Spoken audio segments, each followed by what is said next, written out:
Hello મિત્રો, થોડા દિવસ પહેલાં જ આ મિની મસાલા ઇડલી મેં મારા દીકરાને લંચ બોક્સમાં આપી હતી અને તમે વિશ્વાસ રાખો કે એ આખો લંચ બોક્સ ફિનિશ કરીને આવ્યો. સોજી અને દહીંથી બનતી આ ઇડલી એકદમ ફટાફટ બની જાય છે અને ખૂબ જ ટેસ્ટી પણ લાગતી હોય છે. તો તેને બનાવવા માટે મેં અહીં 1 કપ જેટલી સોજી લીધી છે, લગભગ 1 વાટકી જેટલી જ થાય. હવે એમાં આપણે અડધા વાટકી જેટલી એટલે કે અડધો કપ ખાટું દહીં નાખીશું. દહીં થોડું ખાટું હોય ને તો વધારે સારું રહેશે, અધરવાઇઝ તમે નોર્મલ દહીં પણ યુઝ કરી શકો છો. હવે આપણે તેમાં થોડું પાણી ઉમેરીશું અને સરસ રીતે મિક્સ કરી લેવાનું. યાદ રહે કે પાણી એકસાથે વધારે નથી ઉમેરવાનું, થોડું થોડું કરીને આપણે પાણી ઉમેરીશું અને જેટલી આપણે સોજી લીધી છે ને તેનાથી અડધું આપણે દહીં લેવાનું છે. અહીં બેટર મને થોડું ગાઢું લાગી રહ્યું છે એટલે થોડું પાણી વધારે ઉમેરી રહી છું અને બસ કોઈ પણ જાતના મસાલા કે મીઠું ઉમેર્યા વગર ફક્ત આપણે હમણાં સોજીનું બેટર બનાવી લેવાનું છે. તો આ રીતે એકદમ સરસ રીતે મિક્સ કરી દઈએ. બેટર આપણે ઘાટું જ રાખવાનું છે. તો આ રીતે આપણું ઘાટું બેટર તૈયાર થઈ ગયું છે અને બસ આપણે તેને ઢાંકી અને 10 મિનિટનો રેસ્ટ આપી દઈએ. ત્યાંથી સોજી છે એ સરસ રીતે ફૂલી જાય ત્યાં સુધી આપણે બધા જે વેજીટેબલ્સ છે એ આપણે કટ કરી લઈએ. તો અહીં હું શિમલા મિર્ચ, ગાજર, ડુંગળી, ટમેટા અને લીલું મરચું અહીંનો ઉપયોગ કરી રહી છું. તમે તમારી ઈચ્છા મુજબ શાકભાજી છે એ વધારે કે ઓછા રાખી શકો છો અથવા કોઈને પણ તમે સ્કીપ પણ કરી શકો છો.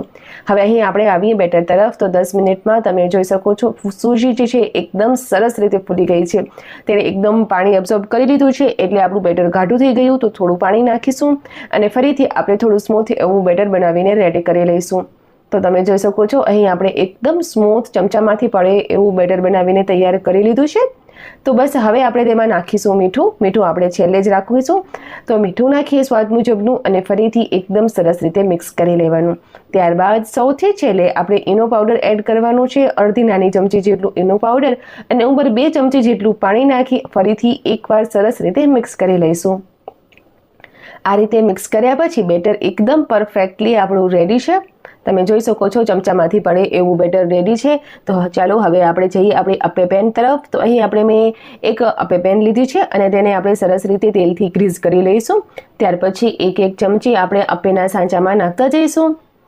થોડી સ્પેસ રાખવાની જેથી ઇડલી ફૂલે ત્યારે તેને સ્પેસ મળી રહે. તો આ રીતે બધી જ ઇડલીનું ખીરું આપણે નાખી દીધું છે. હવે ઢાંકી ધીમા તાપે ફક્ત 5 થી 6 મિનિટ સુધી જ થવા દેવાનું છે. 5 થી 6 મિનિટમાં જ આપણે જે ઇડલી છે નીચેથી એકદમ સરસ રીતે કૂક થઈ ગઈ હશે. હવે આપણે અને ઉથલાવીને જોઈએ તો ચમચીની મદદથી આ રીતે એકદમ સરસ રીતે નીકળી આવશે.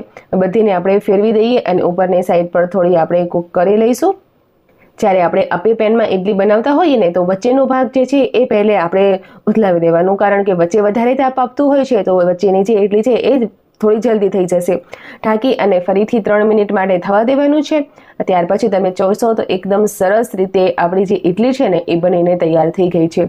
તો હવે આને આપણે સાઈડમાં રાખી દઈએ અને આપણે લઈશું એક કઢાઈમાં નાખીએ થોડું તેલ ગરમ થાય ને એટલે બસ તમારી પસંદનો વઘાર કરી શકો છો. હું અહીં રાઈ, જીરું અને થોડી હિંગનું વઘાર કરી રહી છું. તમે મીઠા, લીમડા, લીલા મરચાં જેનું પણ વઘાર કરવું હોય કરી શકો છો. હવે અહીંયા આપણે જે વેજીટેબલ્સ કટ કરીને રાખ્યા હતા ને તેમાંથી સૌથી પહેલાં આપણે ડુંગળી લઈ લેવાની અને ડુંગળીને આપણે એકદમ સોફ્ટ થાય ને ત્યાં સુધી સાંતળી લઈશું. ઓવરકુક નથી કરવાની, બસ સોફ્ટ થાય ત્યાં સુધી સાંતળવાની છે. ત્યાર પછી આપણે જે બાકીના શાકભાજી કટ કરીને રાખ્યા હતા તે આપણે એડ કરી દઈશું. તો ગાજર, લીલા મરચાં, ટમેટા અને કેપ્સિકમ. લીલા મરચાં છે મેં અહીં નાખ્યા છે તે એકદમ મોરા લીલા મરચાં છે. તો બધા જ શાકભાજીને આપણે બસ થોડા સાંતળવાના જ છે, આપણે કૂક નથી કરવાના. તેનું ક્રંચ જે છે ને એ જળવાઈ રહે એ રીતે આપણે સાંતળીશું. ત્યાર પછી આપણે તેમાં એડ કરીશું મસાલા. તો સૌપ્રથમ આપણે મીઠું નાખ્યું અને ત્યારબાદ આપણે જે નોર્મલી મસાલા યુઝ કરતા હોઈએ ને તેનો જ ઉપયોગ કરવાનો છે. તો લાલ મરચાં, હળદર, અહીં થોડું હું પોળી મસાલા એડ કરી રહી છું. પોળી મસાલા ઢોસામાં આપણે જ્યારે બનાવતા હોઈએ ને ત્યારે ખૂબ જ સરસ લાગતું હોય છે. તો પોળી મસાલો હું બનાવીને ઘરમાં રાખતી જોઉં છું. પોળી મસાલો એડ કરી દીધું તે ઓપ્શનલ છે. જો તમારી પાસે ના હોય તો તમે ચાટ મસાલો કે આમચૂર પાવડર પણ નાખી શકો છો. બધા જ મસાલાને બસ આપણે સરસ રીતે મિક્સ કરી દઈશું આ રીતે. હવે આપણે વધારે સમય વેસ્ટ નહીં કરીએ અને જે ઇડલી આપણે બનાવીને રાખી છે તે આપણે તેમાં એડ કરી દેવાની. ઉપરથી આપણે થોડા લીલા ધાણા એડ કરી દઈશું અને બસ એકદમ બેસ્ટ એવું મિક્સ આપી દઈશું. તો મિત્રો આવી રીતે એકદમ સરળ તરીકાથી ઘરમાં જ આપણી સ્વાદિષ્ટ મસાલા ઇડલી બનાવીને રેડી કરી શકીએ છીએ. નાસ્તા માટે હોય, બાળકોના ટિફિન માટે હોય કે પછી સાંજના સમયે ચા સાથે સર્વ કરવા માટે આ રેસીપી બધાને બહુ જ ગમશે. સૌથી સારું તો એ છે કે જ્યારે ઘરમાં કોઈ ઇડલી વધી પડી હોય ને ઇડલી બનાવતા હોઈએ ત્યારે તો તેને પણ આપણે આ રીતે મસાલા ઇડલીમાં કન્વર્ટ કરી શકીએ છીએ અને બાળકોના લંચ બોક્સ માટે તો બેસ્ટ ઓપ્શન છે જ.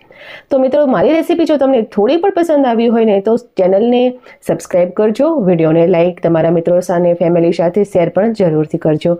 તો હવે આપણે મળીએ નેક્સ્ટ વિડીયોમાં. Thank you.